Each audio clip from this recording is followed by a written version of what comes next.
안녕하세요. 관계마스터입니다. 오늘은 정말 충격적이면서도 마음이 아픈 사연을 들려드려야겠어요. 30년간 상담하면서 이런 사연을 들을 때마다 가슴이 미어지는 것 같아요. 바로 친구 남편과 바람을 피운 아내의 이야기입니다. 남편을 잃는 것도 고통스러운데 가장 믿었던 친구까지 함께 잃는다면 얼마나 절망적일까요? 얼마 전에 상담받으러 오신 분이 이런 말씀을 하셨어요. 선생님, 저는 정말 바보였나 봐요. 10년 넘게 절친이라고 생각했던 친구가 제 남편과 바람을 피우고 있었어요. 그것도 2년이나요. 제가 그 친구에게 남편 고민까지 털어놨는데 그 친구는 뒤에서 제 남편과 만나고 있었던 거예요. 정말 잔인하죠. 이런 이중 배신을 당한 분들의 고통은 상상하기 어려워요. 그래서 오늘은 이런 사건이 왜 일어나는지, 어떤 신호들이 있는지, 그리고 어떻게 대처해야 하는지 자세히 알려드리겠습니다. 먼저 실제 사례부터 들려드릴게요. 김아 씨 43세는 결혼 15년 차 주부였습니다. 같은 아파트 단지에 사는 박 씨와는 7년째 절친한 사이였어요. 아이들도 같은 학교에 다니고 거의 매일 만날 정도로 가까웠죠. 그런데 어느 날 김아 씨가 남편 핸드폰을 보게 되었어요. 그 안에는 믿을 수 없는 내용들이 들어 있었습니다. 남편과 박 씨가 주고받은 메시지들이었어요. 더 충격적인 건 그 메시지들이 1년 반 전부터 시작되었다는 거였어요. 김아 씨가 박 씨에게 남편과의 갈등을 상담받던 바로 그 시기부터였습니다. 김아 씨는 그동안 박 씨에게 이런 얘기들을 했었어요. 남편이 요즘 차가워진 것 같아.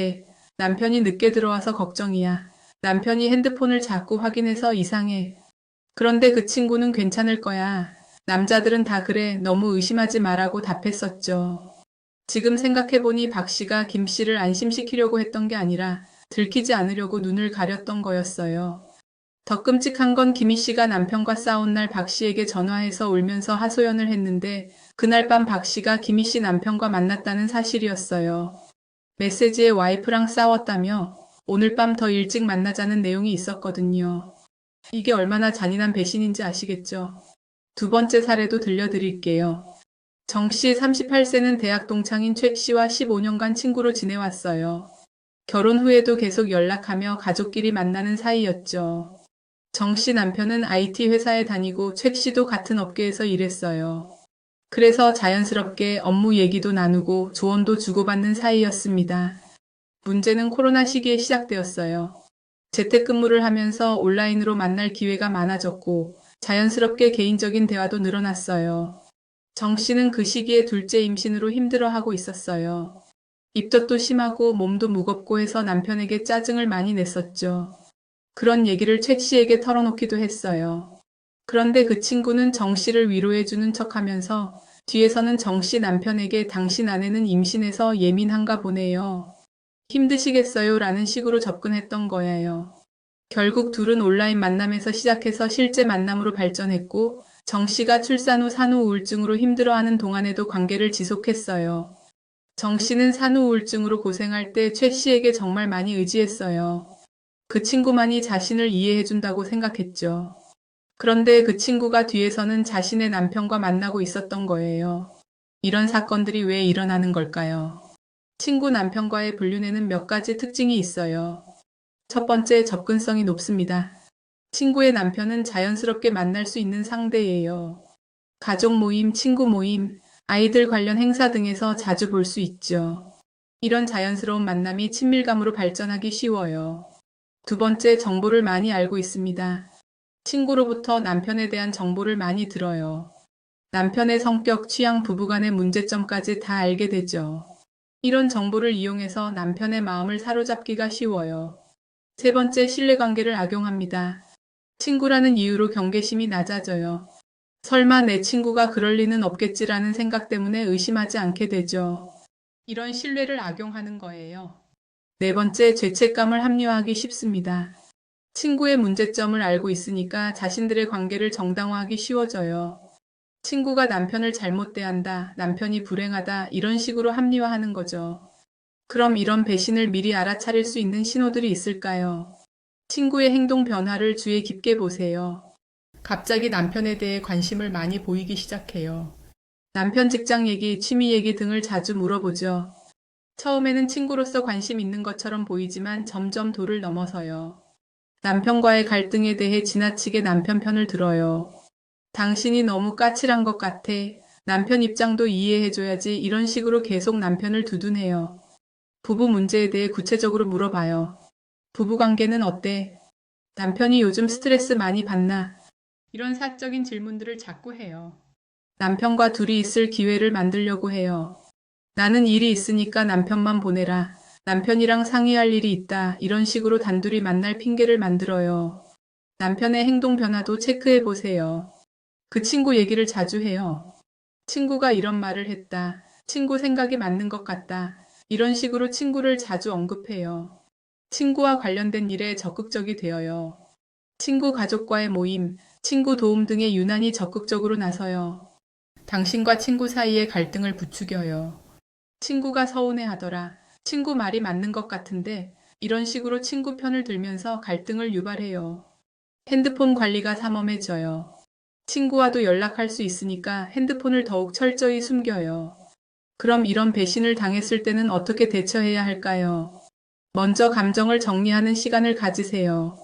남편의 배신과 친구의 배신을 동시에 당한 충격은 상상 이상이에요. 성급하게 행동하지 말고 일단 마음을 진정시키세요. 증거를 체계적으로 수집하세요. 친구까지 관련된 사건이니까 더욱 치밀하게 증거를 모아야 해요. 메시지, 통화 기록, 만남의 증거 등을 빼놓지 말고 수집하세요. 신뢰할 수 있는 다른 사람과 상의하세요. 하지만 공통 친구들에게는 함부로 말하지 마세요. 소문이 퍼질 수 있어요. 가족이나 직접 관련이 없는 사람과 상의하는 게 좋아요. 법적 대응을 고려하세요. 친구도 공동 불법 행위자가 될 수 있어요. 변호사와 상의해서 법적 책임을 물을 수 있는지 확인해 보세요. 아이들에게는 신중하게 알리세요. 특히 친구 아이들과 같은 학교를 다니는 경우라면 더욱 조심해야 해요.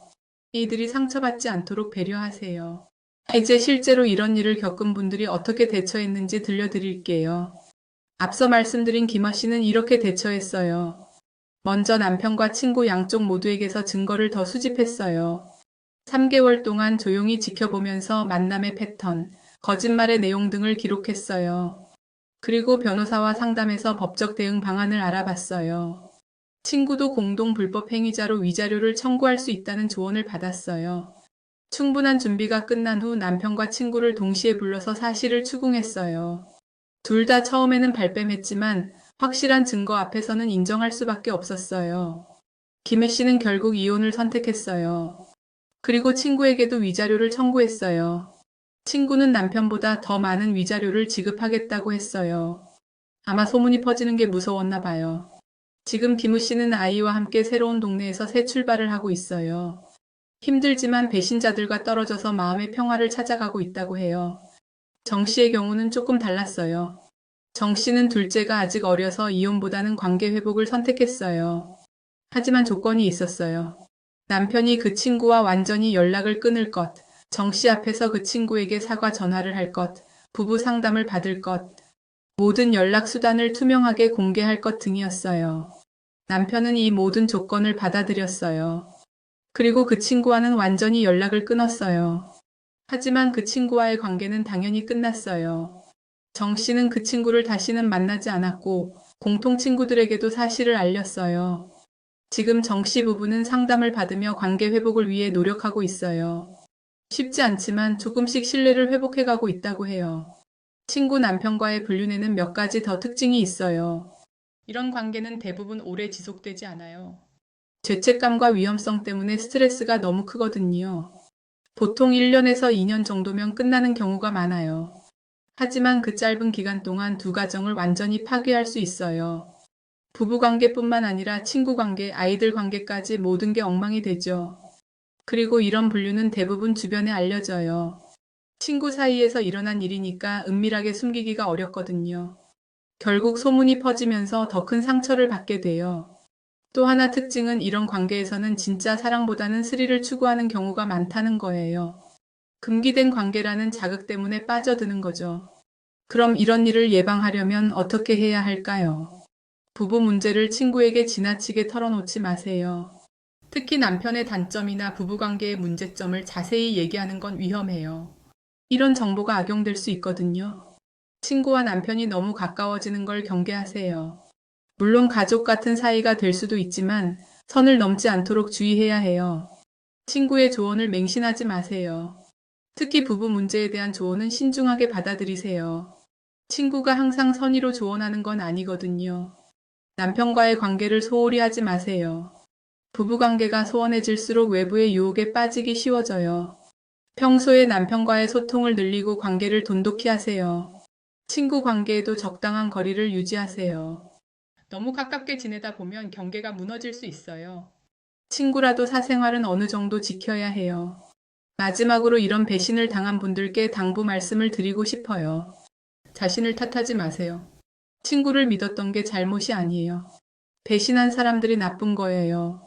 너무 성급하게 결정하지 마세요. 감정이 격해져 있을 때는 올바른 판단을 하기 어려워요. 충분히 생각하고 결정하세요. 혼자 끙끙 앓지 마세요. 이런 일을 겪으면 누구에게도 말하기 어려울 거예요. 하지만 전문가의 도움을 받으시길 권해요. 아이들을 최우선으로 생각하세요. 어떤 결정을 하든 아이들이 받을 영향을 고려해야 해요. 새로운 인간관계를 완전히 포기하지는 마세요. 나쁜 사람들 때문에 모든 사람을 불신하면 더 외로워져요. 시간이 지나면 다시 좋은 사람들을 만날 수 있어요. 여러분, 친구 남편과의 분류는 정말 잔인한 배신이에요. 하지만 이런 일을 겪었다고 해서 인생이 끝나는 건 아니에요. 오히려 이런 경험을 통해서 더 강해질 수 있고, 진짜 소중한 게 뭔지 깨달을 수 있어요. 시간이 걸리겠지만 분명히 회복할 수 있어요. 다음 영상에서는 외도 발각 후 오히려 아내 탓하는 뻔뻔한 남편들의 이야기를 다뤄보겠습니다. 가스라이팅의 무서운 실체를 파헤쳐 보겠어요. 오늘 영상이 도움이 되셨다면 구독과 좋아요 부탁드리고 댓글로 비슷한 경험이나 궁금한 점 남겨주세요. 30년 경험의 관계 마스터가 여러분을 응원하겠습니다. 다음 영상에서 뵙겠습니다.